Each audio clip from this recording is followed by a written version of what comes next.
was in the Harris Teeter last week, and I was in the self-checkout line, and the nice young man who works there walked right over and scanned his little card, and the screen said, senior discount. I was horrified, but then I told him thank you because I love a discount. But the reality is, senior life hits us, and frankly, if you're watching this and you happen to be a Zoomer or a young millennial, your day is coming. But the realities of aging have a lot to do with real estate. One of my favorite client niches to serve is the older folks who are aging here in Concord, Cabarrus County, Harrisburg, and they want to figure out what to do next. Now, often in real estate, the reaction of an agent is to say, let's go find you something else. But when you're talking to somebody who's been in the same house for 40 some years, the right answer might just be, how do you get to stay put? And that is where you can provide great counsel as a real estate pro. But you got to be careful because the phraseology tends to move. For the last several years, we've talked about aging in place. But as it turns out, a lot of people just don't want to say the word aging out loud because they think it makes it real. Kind of like if you say Voldemort, then he shows up, and you say Beetlejuice 3 times and you've got problems. I didn't even say senior discount, and that young man walked over with his card. But when you're talking about aging in place, you're thinking about the ways somebody could stay in their house. So I was trying to come up with a way to look at it. And like anything else in life, the best success comes from planning. So what if you think about planning as the future needs you're going to have?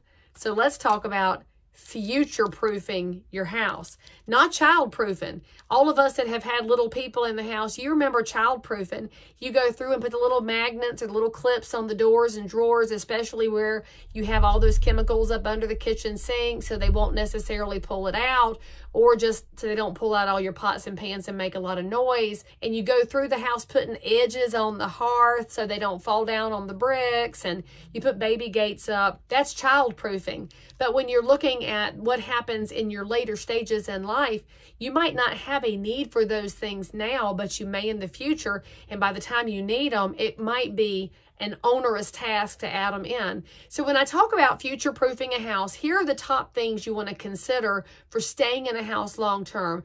And the first one is the width of your door frames.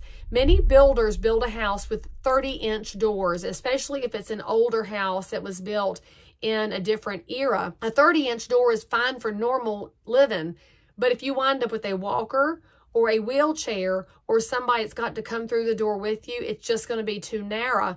And so you'll see a 36-inch door being the standard for a house that's going to have what we call universal design or universal access. That's the first thing you can fix. And frankly, it's not as hard in most houses as you may think, because you should be able to widen out to the studs and just change up your sheetrock and move your trim around, and shazam, it's all fixed. The second thing you'll see people do is in the kitchen area.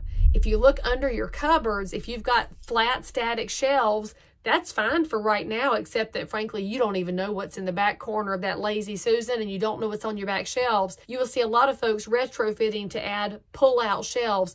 Pull-out shelves are frankly amazing.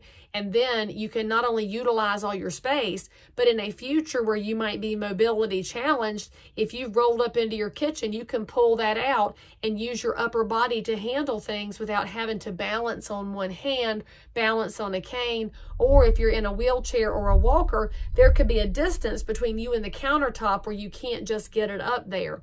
Now, the third thing you will see people do a lot of times is add what we call a comfort height toilet. And a comfort height toilet sits a little taller so that there is a level playing field with that wheelchair space or with a walker, so somebody could easily transition right over without having to lever up and down.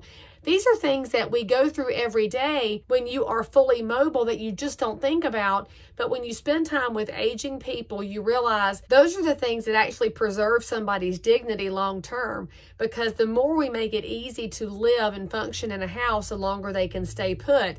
And that's a perk of real estate, when somebody's able to stay put in the place that they know where they're comfortable for longer, instead of having to go to an assisted living or a long-term care facility where it might just eat their budget up forever in a way that they just can't manage long term. Another upfit to your house, number 4, that I would recommend you look at.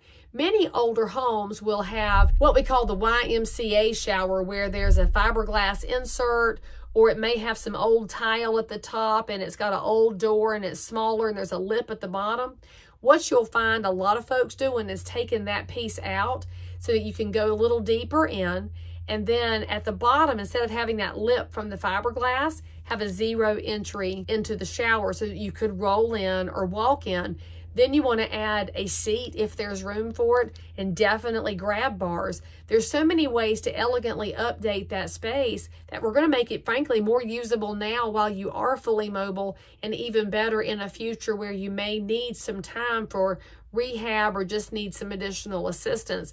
So you go making those updates, and that future proofing is going to cost you a little bit of money right now. But with the cost of residential care for the elderly, the cost of future-proofing your house is going to be a lot less in a couple of months later on. I even found out this morning there are some turnkey options for you if you're looking to do this or have someone come into your house to get it set up. So we're glad to bring you those resources, because one thing you should know, if you call a realtor who is already getting the senior discount into your house, one of my goals is to make sure that if you want to go, we help you figure that out. But if you don't want to go, I want to help you figure that out too, because there's dignity in home ownership and there's dignity in your house. So let's go ahead and future-proof it so that you can stay there as long as possible. For more information about getting your house ready or about finding those options, if you need questions answered about long-term care, make sure you click the bell, because I'll have more videos coming. But ask a question below, click some likes, and come back and visit with me sometime.